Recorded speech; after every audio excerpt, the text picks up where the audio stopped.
This will be the plague with which the Lord shall strike all men.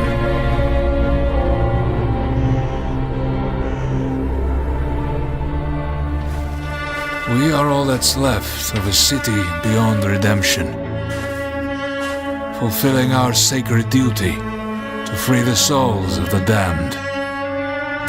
Good to go up here! Mindset. That should hold. Father, forgive us. We shed this blood in the name of mercy.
Weapons can we expect to be using in this game? We have really gone for it with the weapons. There's a huge number. You've got 3 classes of weapons. You've got your primary, your secondary, and your heavy.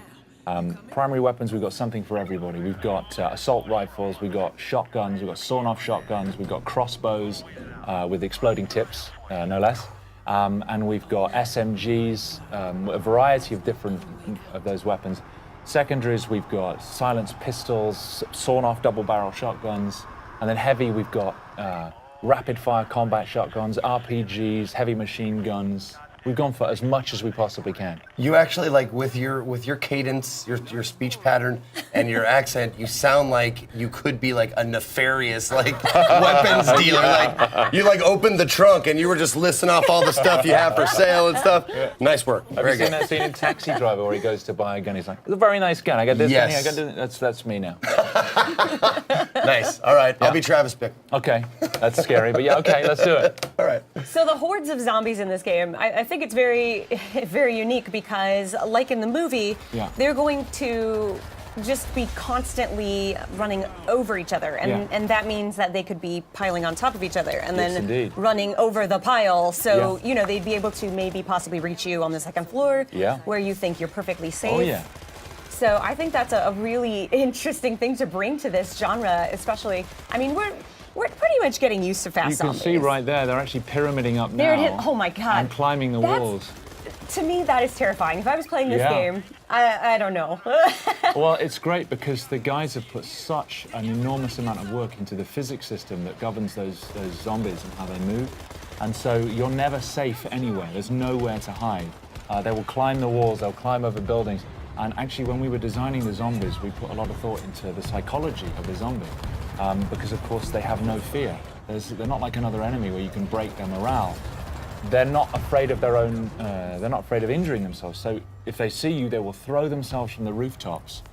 They will climb through burning cars. They'll do anything to get to you and they won't stop. No, that's one of the awesome things that we were talking about before we got on stage here was the zombie AI and how they work and stuff like that.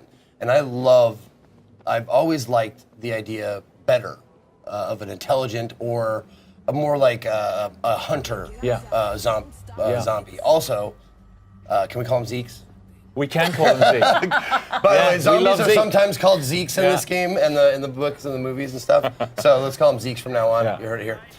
Anyway, no, I love that the idea of hunting. Like they're trying to eat you for food or trying to procreate, which are like the two basis instincts of any living thing. There's no zombie procreation in our game, I'm afraid to say. Oh, really? Yeah, I'm afraid there's. Oh, that's what I meant. I didn't mean like making love. Okay. I meant like biting and turning. Transmission. Okay. That's what I meant. Okay, right. I see. Okay. Get your mind out of the gutter, man. Come on. Like, what can I do? Yeah. Oh my goodness. No, do they? Because it looks like they flow like a ant hive. Yes. Or ant hive. Ant colony. Yeah, there you go. an ant colony, yeah. An ant hive, whatever. Yeah, sure. Let's make some metaphors. Sure. But yeah, it looks like they like work like Yes, that. Like they do. like they swarm. They're not just 500 kind of independent individuals. They respond as a swarm, and so they will move and flow, not just with. I mean, when they see you, they'll move towards you the best way they can. But if there's a wall in the way, they'll pyramid up and try and get over the top of each other and over the edge. But also, a lot of them, if you shoot them and they collapse in front of you, the ones behind will just trample over the top of them. Just to get to you. Exactly, just to get to you. And I can tell you, when you're standing there and the only thing you've got is you've run out of primary ammo and you've just got your silenced pistol and you've got 300 zombies coming towards you, it's pretty damn scary. Yeah. Well, that's gonna be me, obviously, because I've never been very accurate. I've always been a spray and pray kind of guy. Yeah. But thankfully, you said there's a myriad of weapon choices, so Yes. I can be the heavy guy. Yes, you can. Like, yeah. not just the heavy guy, but There's we've got character development, so you've got progression.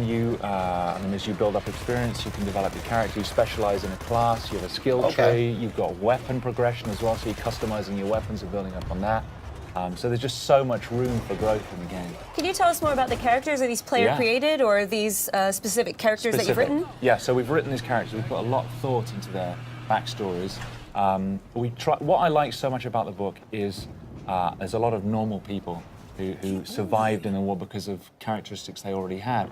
We've gone down the same route. So in the New York episode that we're demoing, you've got Arnetta Larkin, who she's a woman. She's doing cable rigging for a power company. And she's just trying to get home to her kids to see if they're still alive.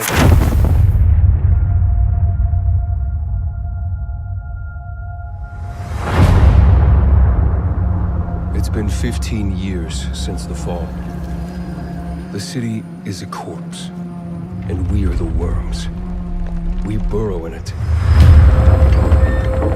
fighting for every useful piece of land to preserve ourselves from the terrors of the night and the horrors of the day. I know not who can hear my voice. I shall therefore speak a word unto hear. Anyone who dares to steal food will be hanged, and their bodies will be exposed. Every day we rise from dust to choose between bad and worse.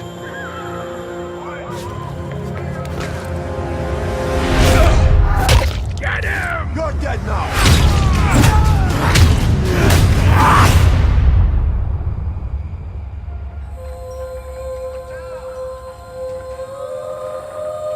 And these choices we take to survive will create the world to come.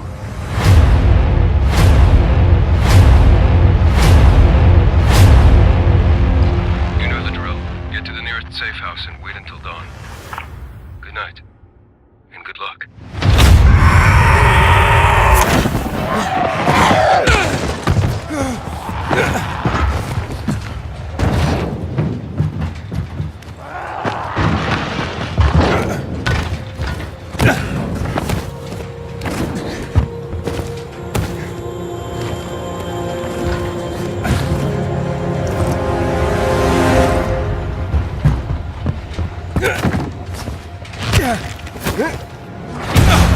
Dying Light 2 features a functioning ecosystem that reacts on multiple levels to the things you do and the choices you make. In the example we're about to show you, our protagonist undertakes a mission for the Peacekeepers, one of the many factions active in the city. They want you to negotiate with two survivors who are controlling and hoarding a water supply. Are you going to insult us with another final offer? Let's say you choose to carry out the Peacekeepers' orders, one way or another. Stay back! After this, you'll start seeing a significant change in the city, as access to the water supply has allowed the Peacekeepers to bring stability and develop the area. There's even running water for the people at street level. Running water? and that raises their morale and allows you to replenish your energy on the go. But there's a cost to this. I know not who can hear my voice. The PKs have a rigid approach to law and order. Anyone who dares to... So while the streets may be safer, it's only safe for those who side with them. So if you get on their bad side... Now let's return to that moment of choice. And instead of killing them, you choose to team up with this group to supply water in the black market. As you will see, this creates a very different set of consequences for the city. With water being a precious currency, it brings you access to new resources and trade. But this in turn attracts the worst type of people to the area. And this is just a single decision, one out of hundreds you'll have to make. But it allows you to carve out your own world, your own city from the apocalypse. Each player's game experience will be unique. And by the way, this is just what happens in the day. At night, well, things tend to get a lot darker.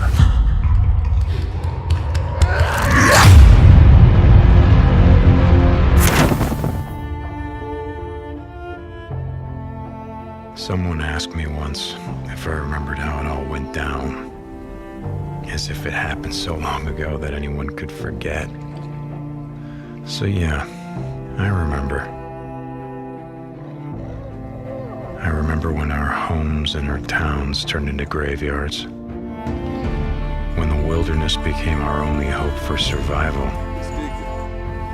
I remember when the planes fell out of the skies. When the trains stopped running. When the turbines shut down and the world went dark. I remember when they put up the razor wire like it was gonna stop anything. And the feds ran out of body bags. Deep, rope. And some of us sort of lost our minds. I think he's dead. Some lost more than that. Much more. I remember when we lived by a code, when brotherhood meant something, and living meant more than surviving. Goddamn liar! So yeah, I remember how it all went down. I don't give a damn about any of that. You know what I remember most? Riding the open road. The smell of your hair. The touch of your skin. I remember you. But those days are gone.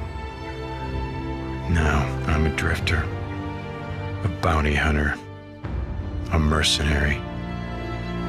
And for me, the broken road is all that's left. But I'll always remember. John, what was the inspiration behind this character? Well, a few things. He's broken. So you saw from a couple of trailers that we've released that he's lost someone and it's scarred him in a way. And it's like Jeff would like to say, everybody loses people, in these kinds of end of the world scenarios. So what's particular about Deacon though is that he was an ex-member of an outlaw motorcycle club. And therefore, he has a love of the open road. He has a love of motorcycles. Yeah. There's a sense of brotherhood, and you can see that here in these scenes with him and his best friend, Boozer. And so it was that combination that really sort of drew us to this particular character. Right, we're going to continue to learn about him as you're playing the game, correct? About him and his backstory and why he is the way he is. I mean, the bike is very important, right, as well? Yeah, we almost consider the bike to be another character. Yeah. Because you only get one, and you're constantly upgrading it. You're constantly trying to repair it. You need to keep it refueled, and if you lose it, you got to go find it, and you can't whistle for a new one. So you can't whistle, right, like a horse. Yeah, the refueling mechanic is a huge game design choice. I really, really like that. Can you talk more about how important it's going to be to be able to find fuel? Sorry. So the refueling mechanic, and actually, you have to find gas to keep your bike going. It's a mechanic we haven't really seen done to this extent before. Can you talk more about that and how it changes the gameplay? Well, like in this demo, one of the things that Jeff's taking the run and gun approach. So we like to call it sandbox combat. So basically what you can do is you can run and gun, you can stealth your way through, and your goal here is to get and find a bike part, right? So you're here actually for kind of a trivial reason. You've risked your friend's life to come and get a part for your bike. And so that shows a little bit about Deacon's character. But then as you watch Jeff play through this wide linear sequence, he can play it 100 different ways. And if you watch other people play, you'll see that, okay, they didn't take this route. They didn't stop and check the trunk of this police car. And those are kind of like our treasure chests throughout the world. So you're always on the lookout for those because that's how you're going to find ammo and health kits. And then you're seeing one of our stealth mechanics here. If you're quiet, if you crouch walk and you walk up behind an enemy, then you have the opportunity for a stealth takedown. And what can you tell us about the Freakers?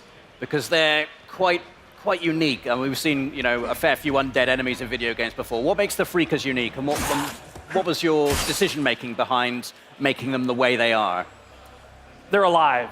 They're alive. Yeah, they're not zombies. They're alive.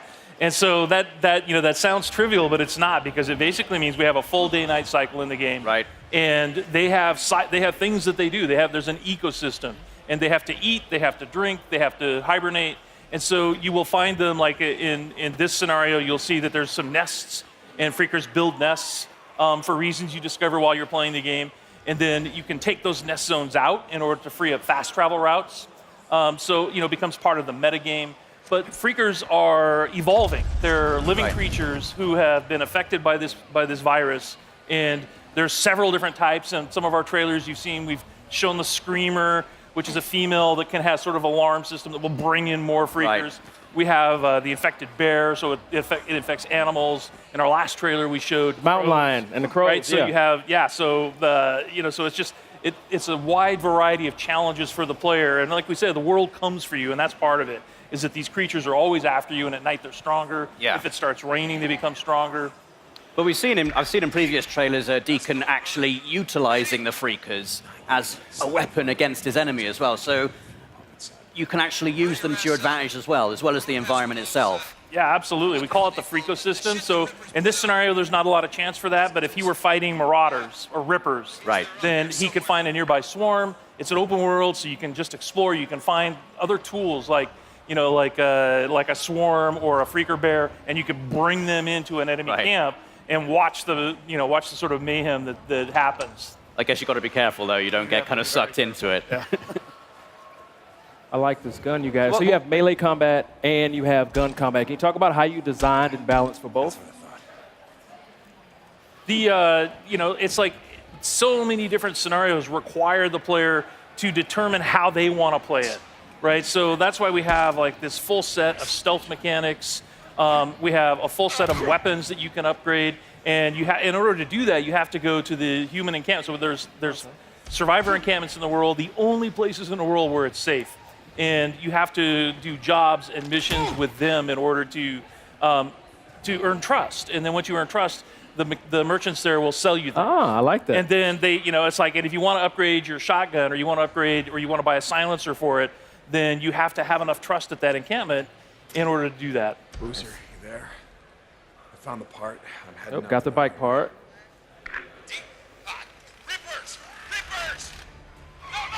Resident Evil 2 here, got quite a crowd here at the PlayStation E3 booth. So here you can see, again, Resident Evil 2 is very near and dear to tons of people's hearts. And just this first shot of the Raccoon City Police Department, like the huge open foyer, like tons of nostalgia just like hit you. It's pretty crazy. Like, not everything is exactly where you remember it, but that's kind of intentional because this game isn't just a remake. It's a whole new game that we're building off of the foundation that the original game had built. So there's going to be a lot of familiar stuff, but there's going to be a lot of new stuff as well. So. And that's how you got to do it, right? I mean, it's been close to 20 years, hasn't it? Yep. Right. This game alone, 20 years. Wow. Does it make you feel old, Sid? I feel old when I know. That makes me feel a little old. David, Marvin, you there? I found the way out. It's in here. So did you actually go back and rewatch the original and then like frame by frame decide what you wanted to keep in and what you wanted to update? Definitely, yeah. Some of them were like are pretty faithful to the originals, but something like this back in the day on PlayStation, it was the graphic power is not quite the level of PS4 or PS4 Pro just yet. A lot of the movements, characters jumping around, fully voiced stuff It's a little bit more crude, but definitely classic. But some stuff is new, but some of the originals are there as well. So a big change here is the fact that we're really playing the game. We're Leon Kennedy. And when I think of Leon Kennedy, I think of Resident Evil 2, but I also think of Resident Evil 4. Yes. And you guys have opted for more of a Resident Evil 4 approach to the controls. So tell me a little bit about that. Definitely. So the over-the-shoulder thing, we know it's the original game with the fixed camera in the corner. That's very, again, near and dear to people's hearts. But with the over-the-shoulder camera, we're building a new game. This isn't a remake of the original. It is a full new game that we really want to push. And the idea of having over-the-shoulder, the pinpoint accuracy of really trying to take down zombies, it felt better for this experience. So that's where we went through. So. But the big difference is the it's less shooter elements compared to the Resident Evil 4. This is more, like a Metroidvania style, survival horror, classic gameplay. So we actually try to keep the original, gameplay feel from the original. So that's kind of what we were trying to do in this new Resident Evil 2 as well. The lighting feels very similar too. Yes. Yep. Yeah, definitely one other thing is so to make it people always see the over-the-shoulder first person, think of just you're going to be running up the walls and doing backflips and things like that. It is definitely not like that at all. The zombies in this game are tough, and not just if you see one or two or three, I got to look out. If you see one in a hallway and you can't get by him, you have to you fear for your life type thing because you're probably going to die. So you really got to be careful with your ammo. And to confirm, these are zombies a la Resident Evil 2, not Las Plagas. So these are your T-virus zombies. Right. Just had to settle that one. So Leon here is trying to save one of the fellow RPD officers. It's not looking good, unfortunately. So. Oh, that didn't go very well. Now, we know there's going to be some familiar faces in this as well, and some characters that we've seen in other games. We saw that in the showcase asset just last night. But tell me a little bit about the approach to that. Definitely. So we've got, of course, not only do we have Leon has his own campaign, we also wanted to bring back Claire Redfield. So she's not playable in this demo, but she, as well, is going to get her full playable campaign, too. Awesome. So, the rest of the characters are kind of, we haven't really confirmed too much yet, so I advise you to go back and watch the trailer. You can kind of make some good guesses, I think, based on those, but we'll leave it to your imagination. Awesome. This is cool here. This is super tense. So we're getting into here. So every time a zombie bites you, you really feel like you get that over-the-shoulder perspective really helps because you get to see the zombies. You really feel them kind of bite into your neck just like that. Yeah. It kind of disorients you, too, when you get that, so you're spun around. It creates sort of a real sense of oh, crap, what's going on? A zombie is actually attacking me. And this is all running in the engine of Resident Evil 7, right? It is. This is actually the RE engine. So the same game that powered RE7 is actually going to be running this game, too, as well. H, are you okay? You going to do this? Yeah. It's very terrible. So again, they are no joke. You get bit once or twice, and it's almost done. So. Oh, really? Okay. Yeah. Look at this, restroom. We added the restroom. Yeah, so that was one thing that was really, in the PS1 game, it was one of those limitations back in the day, but there were actually no restrooms in the original PlayStation. Right. That's a good point, actually. Right? So in this demo, we wanted to make sure that we have a fully functioning bathroom. We put a little treat inside there for you, or a first aid spray. That's a backup box. If I've ever heard of one. I noticed you just picked up some first aid spray before. A lot of what I love about survival horror games is the limited supplies. You really have to think things through. Is that an element that you guys are working with? Yeah, those are sort of the emergency last minute things. But again, it is really survival horror to its fullest. You're going to need to conserve those. As you can see in his inventory there, he only had a handful of bullets. So if you run out of bullets, there's no we did add certain things if you find a la RE7 some gunpowder and some other resources, you can make more. But if you're out, you're pretty much going to be out. So really wanted to drive home the survival aspect of this game. Is there a knife? Is that included? There is. So a little bit later, if we get far enough, we will show you the knife. It functions a way similar to when we did the original Resident Evil 1 remake. So instead of just being something that you use, and you can slash it to keep guys at bay, but these guys are ironclad, and that's generally probably not the best idea. Yeah. If you do get grappled, you get the chance to use it as sort of an emergency weapon to get rid of that zombie and get him off you. Cool. But if it's still, it does have a little bit of durability as well. So if it's still durable enough, you can actually pick the knife up off the zombies that you just killed, get a little bit more out of it too. So interesting. What other sort of mechanical tweaks and changes are you guys implementing here that longtime fans might notice?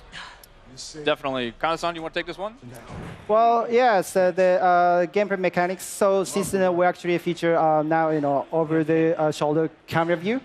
So the we actually trying to put like more kind of like intense combat feel against the zombies. So and also the way like Leon is actually shooting is the kind of like more like natural feel, more close to the like Resident Evil 7 kind of combat style. Yeah. There is some stuff a little bit later in the demo too, where it wasn't present in the original game, where it's a little bit, again, pushing that survival aspect of the game. You can find like wooden boards to board up windows, to choose whether you want to board up that one, if that zombie is a really problem for you.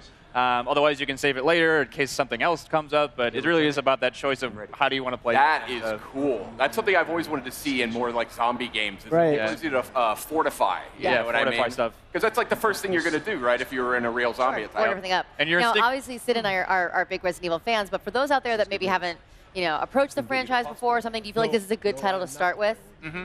Definitely. I mean, this is almost the like Resident Evil 2 is obviously the second game in the franchise, but really is sort of the genesis of where a lot of the groundswell around the brand came up. So again, if you haven't played this title before, the story is about Raccoon City is a Midwestern town. A mysterious outbreak hits. Zombies are everywhere. It's Leon, the guy with the RPD vest on here. It's his first day on the job as a cop, and he's basically coming to work, and what happened? There's zombies everywhere. He's finding his comrades or basically going through hell.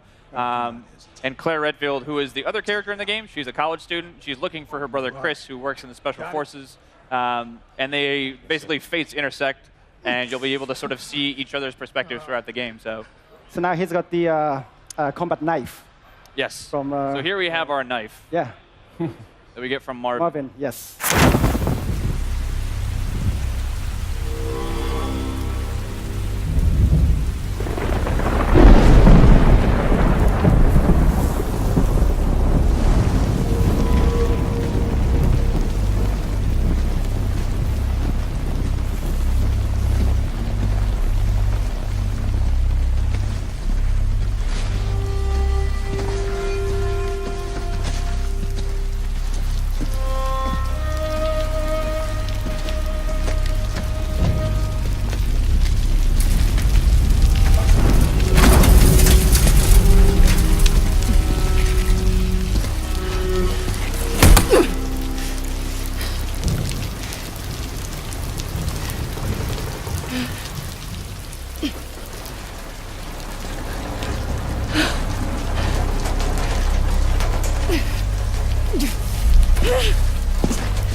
They are nested with sin. Free them, that they may know my...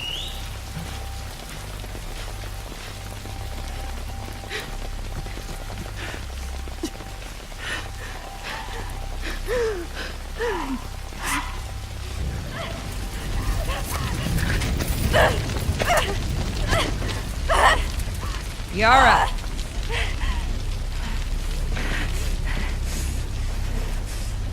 Where is the other apostate? Clip her wings.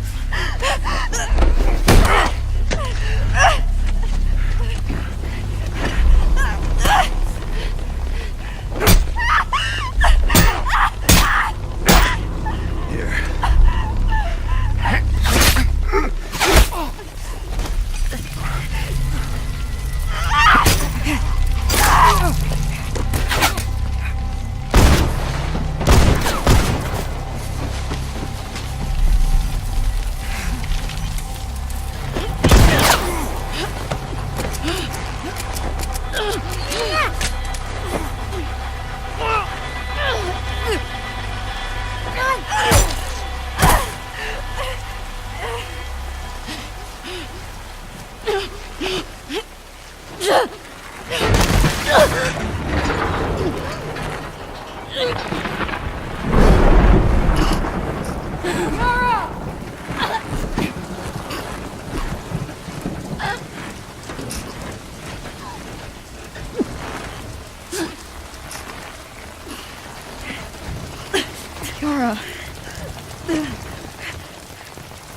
Demons are coming. Cut her down. She's one of them. Lev.